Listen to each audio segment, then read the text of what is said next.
The reservation had been Marcus's idea. His younger sister Diane was turning 40, and their mother, Eleanor, hadn't been to a proper restaurant in 3 years, not since the hospital bills started stacking up like cordwood against the back wall of her small Dayton, Ohio home. Marcus had spent 6 weeks quietly setting aside money from his paycheck as a contract logistics coordinator. Nothing glamorous, nothing that made people's eyes light up at dinner parties. He drove a 2014 Honda Accord with a dent above the rear left wheel. He wore clean clothes that weren't fashionable. He was, by every external measure, an ordinary man. But he loved his family with a ferocity that had no ordinary measure at all. He'd chosen Hargrove's, a mid-tier Italian place on 5th Street that had good reviews and white tablecloths. Not a Michelin star restaurant, but somewhere that felt like an occasion. Somewhere his mother could order veal and feel, for one evening, like the world was still generous. He'd made the reservation 2 weeks in advance, table for 5, 7 p.m., under the name Callaway. They arrived 7 minutes early. His mother wore her church dress, a navy blue thing with pearl buttons she'd bought in 2009 and still treated like a garment made of light. Diane had curled her hair. His brother-in-law, Ted, wore his only blazer. Their teenage nephew, Caleb, had tucked in his shirt without being asked. Marcus noticed all of it, the quiet effort each of them had made, and felt something large and warm move through his chest. The hostess, a young woman with a pleasant smile, seated them near the window. For the first 15 minutes, everything was fine. They looked at the menus. Eleanor made soft sounds of appreciation at the pasta selections. Caleb asked what osso buco was. Diane laughed at something Ted whispered in her ear. Marcus watched them and thought, this is enough. This is everything. That was when the manager arrived. His name, Marcus would later learn, was Derek Sowell. He was somewhere in his mid-40s, with the particular bearing of a man who had been granted a small kingdom and had decided it defined him entirely. He wore a fitted charcoal vest, a silver watch that caught the light deliberately, and an expression that managed to be both professionally neutral and subtly contemptuous in the way only truly practiced cruelty can be. He approached their table with a clipboard and the posture of a man conducting an inspection. "Are you the Callaway party?" he asked. "Yes," Marcus said. "We have a reservation." Derek looked at the clipboard, then slowly, unhurriedly, the way a man looks when he wants you to know he's looking, let his gaze move across the table. The church dress, the discount blazer, Caleb's worn sneakers, visible beneath the tablecloth. "I see," Derek said. The word carried weight it shouldn't have. He leaned toward the hostess station and said something quietly. The hostess glanced at their table and then looked away with the guilty speed of someone who understood what was happening but had decided not to intervene. Then Derek returned to their table and said, pleasantly, that there had been a mix-up with the reservation, that their table was actually needed for a larger party, and that he could seat them near the back, by the kitchen. He gestured toward a narrow two-top against the wall, near the swinging service door, a table that was clearly a demotion, clearly a message. "We have a reservation for 5, Marcus said quietly. "I understand," Derek said, with a smile that didn't reach anywhere near his eyes. "But these things happen. We'll do our best to accommodate you back there." The restaurant was half empty. There were open tables visible in every direction. Eleanor touched Marcus's hand under the table, a small, soft pressure that meant, "It's okay. Don't make a scene. Let it go." He felt her fingers, thin from age and hard years, and he looked at his mother in her navy church dress, and something in him went very, very still. Not the stillness of surrender, the stillness that comes just before something decides to become permanent. They moved to the back table. What else could they do? Eleanor was already adjusting her chair with a kind of dignified resignation that broke something in Marcus quietly and completely. Diane stared at her menu with pressed lips. Ted put his arm around her shoulder. Caleb looked at his uncle with a teenager's raw, unfiltered confusion. Why are we letting this happen? And Marcus had no answer for him. Not one he could give right there, right then, in the 40-watt light by the kitchen door. The service was deliberate in its neglect. Their water arrived late. Their server, a young man named Joey who couldn't fully hide his discomfort, apologized twice for things that weren't his fault. The bread basket came out stale. When Eleanor asked if the kitchen could prepare a simple chicken dish without cream due to a dairy sensitivity, the request came back denied without explanation. She ordered the spaghetti instead and said it was lovely. She said everything was lovely. That was the part Marcus would carry the longest, not Derek's smirk, not the conspicuous theater of the relocation, not even the table itself.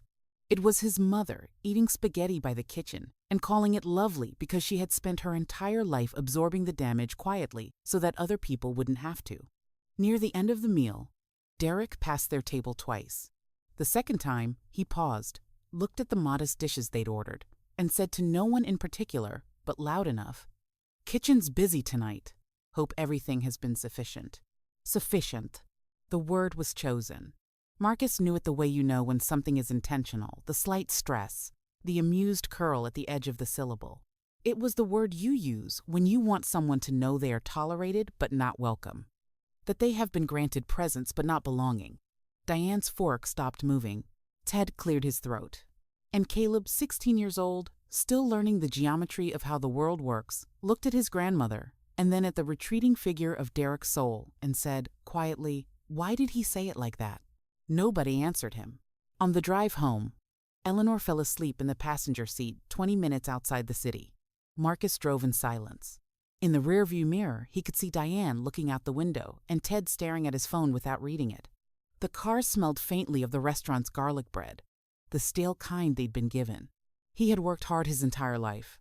Not for wealth, he'd long made peace with the fact that wealth had other plans, but for the ability to provide moments. Good ones, clean ones. The kind that became the stories families tell years later over holidays. Derek's soul had taken that moment, had picked it up and held it under the light until its flaws were all that showed. At home, Marcus sat at his kitchen table until 2 in the morning. He didn't pace. He didn't punch walls. He sat with a glass of water that went warm, and he thought about the way his mother had said lovely, and he thought about Caleb's question, and he thought about the open tables in every direction. What came to him slowly, with terrible clarity, was not rage. Rage would have been easier.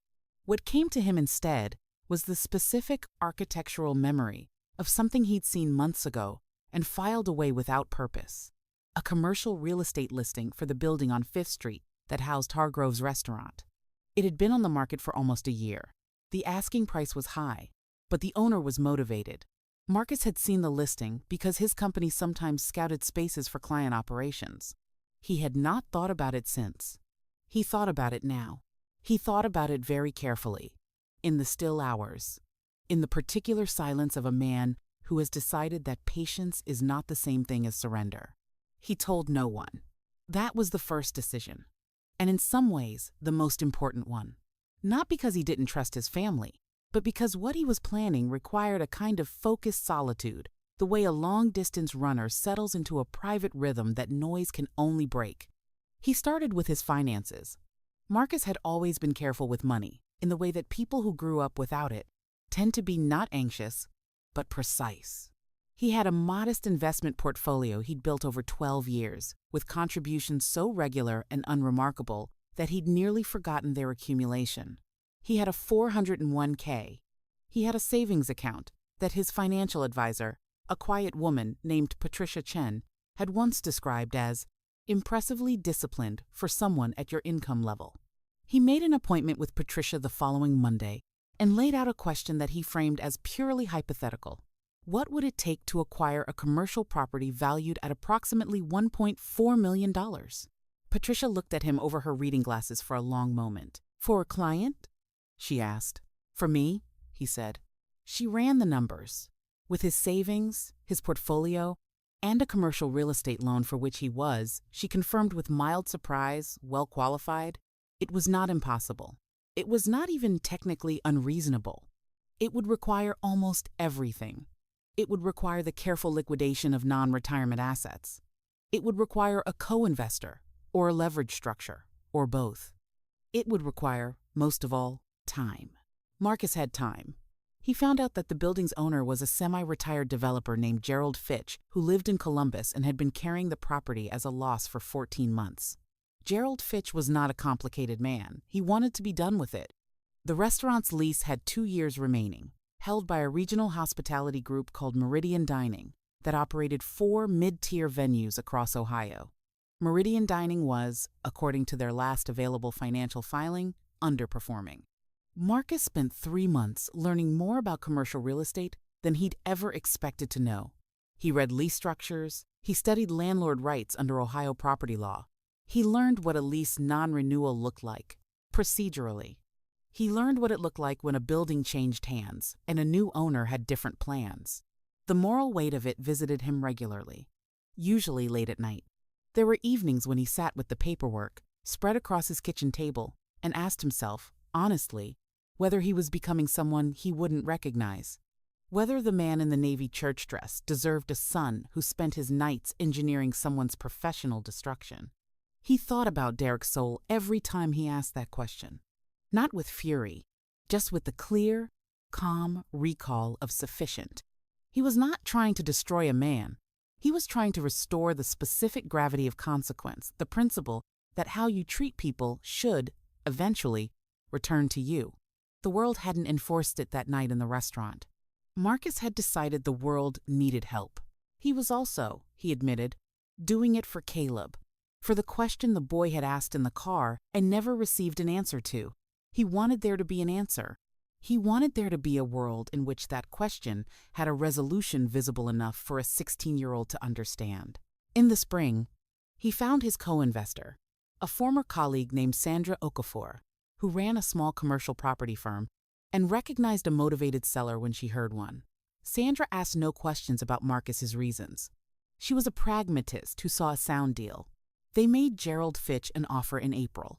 Gerald Fitch accepted it in May. The lease review began in June. Marcus did not go back to the restaurant, not once. Meridian Dining's regional manager was a woman named Cynthia Marsh, and she was the first to receive the formal notice. Marcus had not wanted to involve Cynthia unnecessarily. She was, by all accounts, a professional who ran decent operations. The notice was simply what the law required. As the new property owner, he was exercising his right under the building's transfer clause to review all existing commercial leases and provide notification of intent regarding renewal.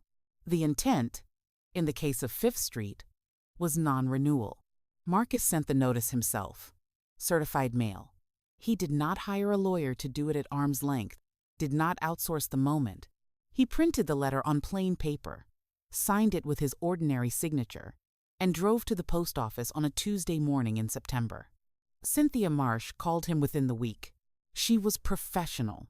She explained the operational difficulty, the investment they'd made in the space, the staff who depended on the location. Marcus listened carefully, acknowledged each point, and explained that his development plans for the building required the space at lease end. He was apologetic but final. He recommended she begin transition planning. What happened next was not something he had engineered, and this was important to him. He hadn't needed to.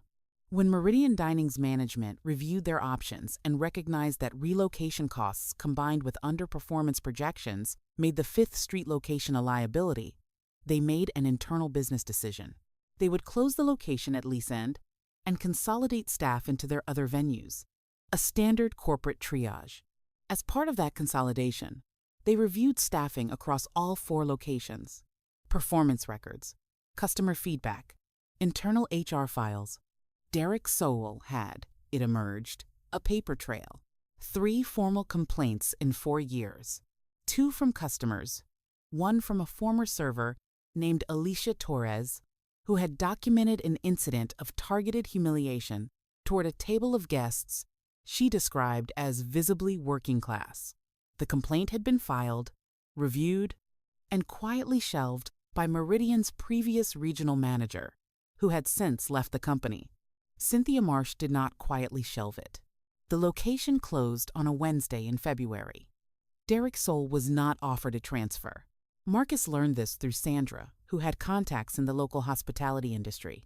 He sat with the information for a long time before deciding what to do with it, whether to do anything at all, whether he had reached the end of the plan or whether the plan had reached its own end without him. Then he received a phone call. It was Alicia Torres. She had found his name in the property transfer records and reached out through Sandra's firm. She wanted to know if the new building ownership was considering any hospitality tenants, because she and two partners had been quietly developing a concept and had been looking for a space on Fifth Street for over a year. Marcus met with Alicia Torres on a Thursday morning in a coffee shop downtown. She was in her early 30s, direct and prepared, with a business plan that was specific and serious. She talked about her concept, a mid-tier American restaurant, elevated comfort food, a service philosophy she described simply as everyone who walks in gets treated the same. Marcus listened. He thought about the complaint she'd filed and the way it had been shelved and the industry she'd stayed in anyway, because she believed in something about it. "I have one condition," he said. "What's that?" "The staff. Whoever you hire, front of house, back of house, all of it. I want a service standard written into your lease. Something explicit. Something with teeth." Alicia Torres looked at him steadily. "What kind of standard?"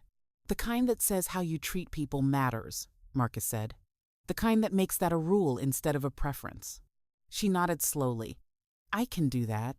They shook hands. The restaurant opened on a Friday night in late October. Marcus brought his family.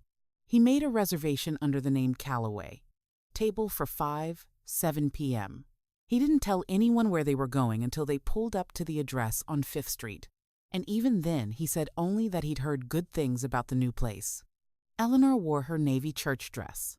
She had bought a new pair of shoes to go with it.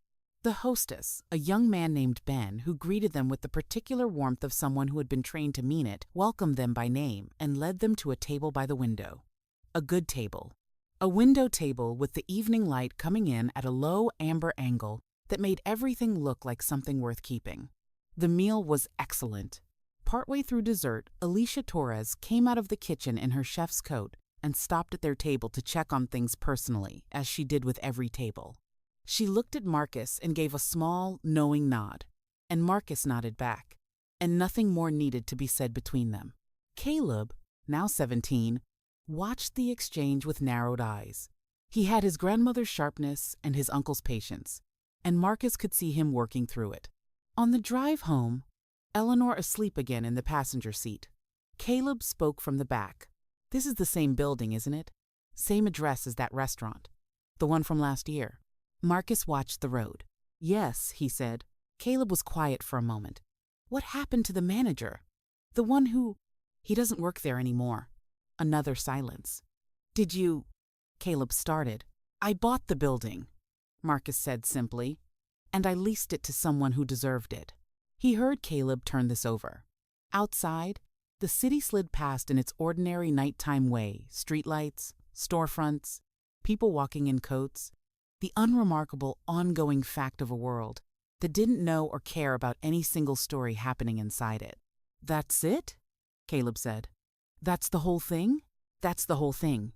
What Marcus did not say, what he had spent the past 14 months learning in the quiet geometry of early mornings and late nights, was that the revenge had stopped feeling like revenge somewhere around the 3rd month, when it had become, instead, an act of building, of replacing. The satisfaction he felt wasn't the sharp, urgent relief he'd imagined in those first terrible weeks. It was something slower and more structural. It felt like the difference between breaking a window and replacing it with one that opened properly. He had not ruined Derek Soule. Derek Soule's career had been reviewed by his own employer, according to his own record, and found wanting. Marcus had simply created the conditions under which consequences could travel at their natural speed. He didn't know where Derek Soule was now. He hadn't tried to find out. That surprised him.